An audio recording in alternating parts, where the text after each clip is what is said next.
pada orang-orang yang dalam sejarah keluarga sedarahnya ada yang menderita kanker prostat pada kaum prianya, atau kaum wanitanya ada yang kanker payudara dan kanker indung telur, itu dia harus sangat berhati-hati, sehingga kalau terjadi gejala-gejala menuju ke arah kanker prostat, jangan menunda, segera memeriksakan diri, karena resiko dia untuk terkena kanker prostat lebih tinggi daripada yang saudara-saudaranya tidak mengalami hal-hal seperti itu.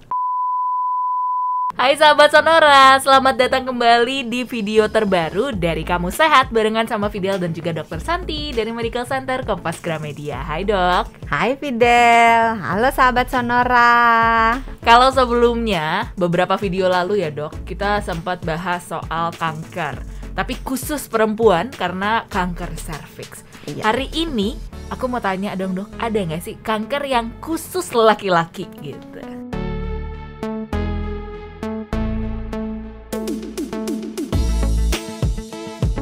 Biar imbang ya posisinya. Semoga sih nggak kena, cuman ya siapa tahu ada gitu kan dok. Ya ada. Jadi kanker pada prostat itu hanya akan dialami oleh kaum pria, karena perempuan nggak punya prostat. Oke. Sama seperti laki-laki nggak ada serviks ya dok? Iya, masing-masing Oke. punya organ yang berbeda, sehingga kalau ada kanker, ya kanker serviks tidak mungkin terjadi pada kaum laki-laki, dan sebaliknya kanker prostat tidak mungkin terjadi pada kaum perempuan. Oke, kalau penyebabnya dok, sama nggak sih kayak kanker-kanker yang lain dok? Sebenarnya kalau ditanya penyebab, sampai sekarang penyebab sebenarnya si biang keroknya kita masih belum tahu. Waduh, gimana dong dok? Hanya kita tahu bahwa pada kanker prostat terjadi kekacauan di DNA-nya. Oke. Nah, DNA itu semacam resep bagi sel untuk membuat susunan protein sesuai dengan yang seharusnya. Oke. Nah, kalau pada prostat seharusnya tubuh itu membuat sel dalam jumlah yang cukup, dan setiap sel punya umur. Kalau udah sampai umurnya dia mati. Ya. Nah, pada kanker jumlah sel yang dibuat tuh banyak, berlebihan dari yang seharusnya dibuat. Sehingga dia makin banyak dia berkumpul membentuk benjolan, dan sel-sel pada kanker matinya lebih lama daripada sel yang normal. Oke. Jadi dia dibuat lebih banyak, membelah diri bertambah banyak, kemudian dia tambah panjang umurnya, jadi dia membentuk makin lama kan makin banyak sehingga dia membentuk benjolan. Nah, karena letaknya di prostat, maka kita menyebutnya sebagai kanker prostat. Oke, berarti berdasarkan penjelasannya Dokter Santi, itu kan ada kaitannya dengan DNA gitu kan dok, Ya. pembentukan protein dan lain sebagainya. Berarti dari lahir nih dok, secara keturunan, ada dong dok potensi kanker dalam setiap, kanker prostat lebih tepatnya pada setiap laki-laki? Faktor keturunan memegang peranan, maka orang akan diminta untuk lebih waspada jika dalam sejarah keluarganya ditemukan, sejarah keluarga itu dalam arti yang sedarah ya, jadi bukan karena ipar atau hubungan yang tidak sedarah. Ini hubungan keluarga sedarah yang keluarganya ada yang menderita kanker prostat. Nah, tapi tidak hanya kanker prostat, demikian juga kalau saudaranya yang sedarah ada yang menderita kanker payudara, kanker ovarium, kanker indung telur.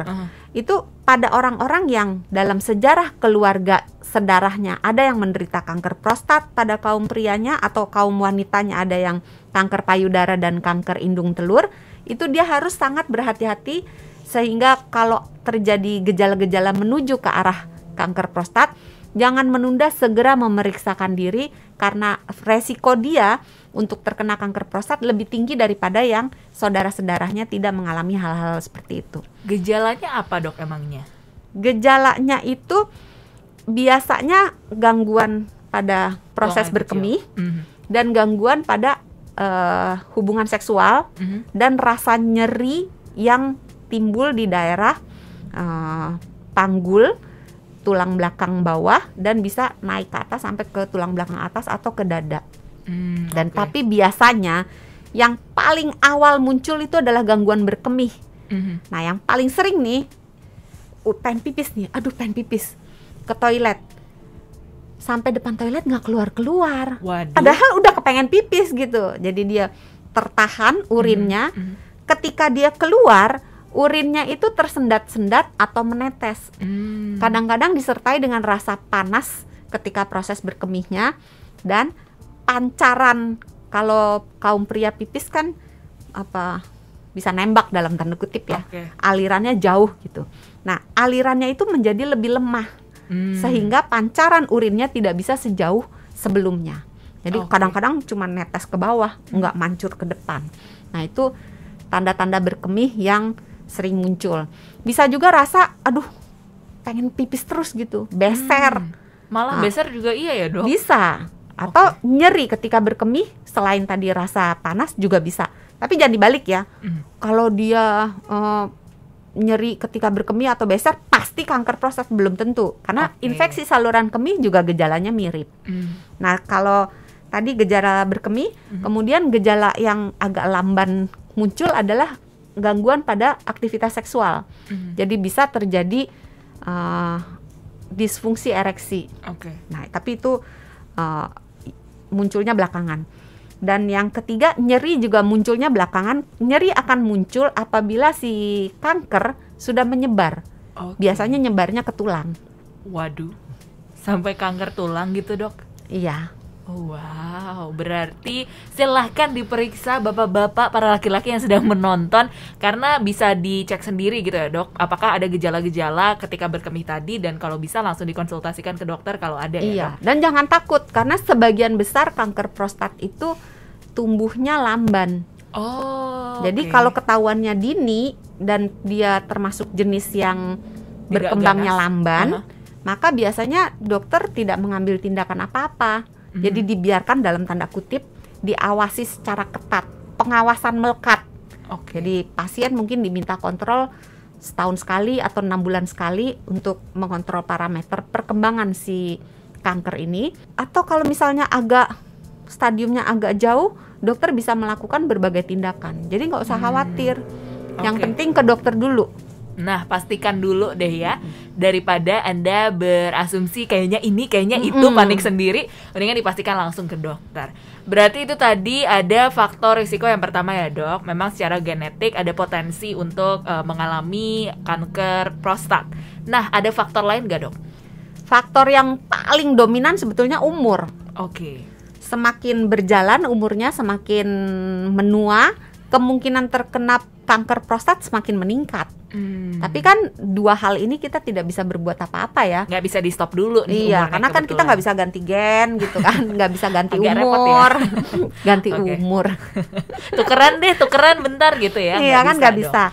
Tapi faktor resiko yang lainnya bisa dikendalikan.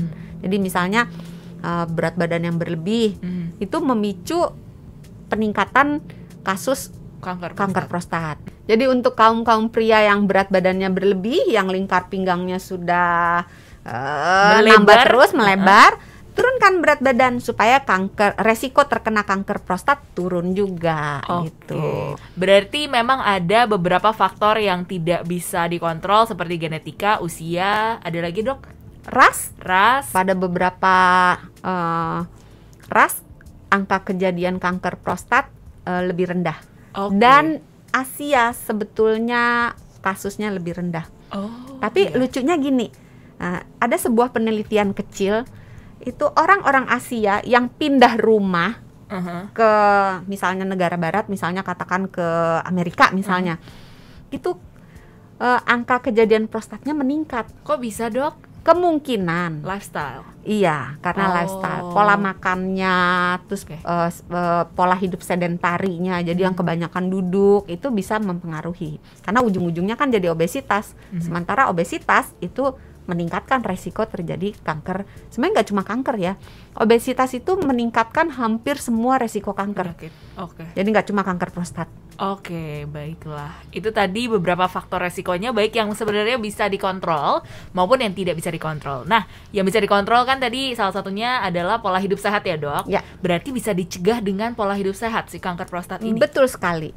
Jadi intinya sebetulnya mencegah jangan sampai terkena obesitas.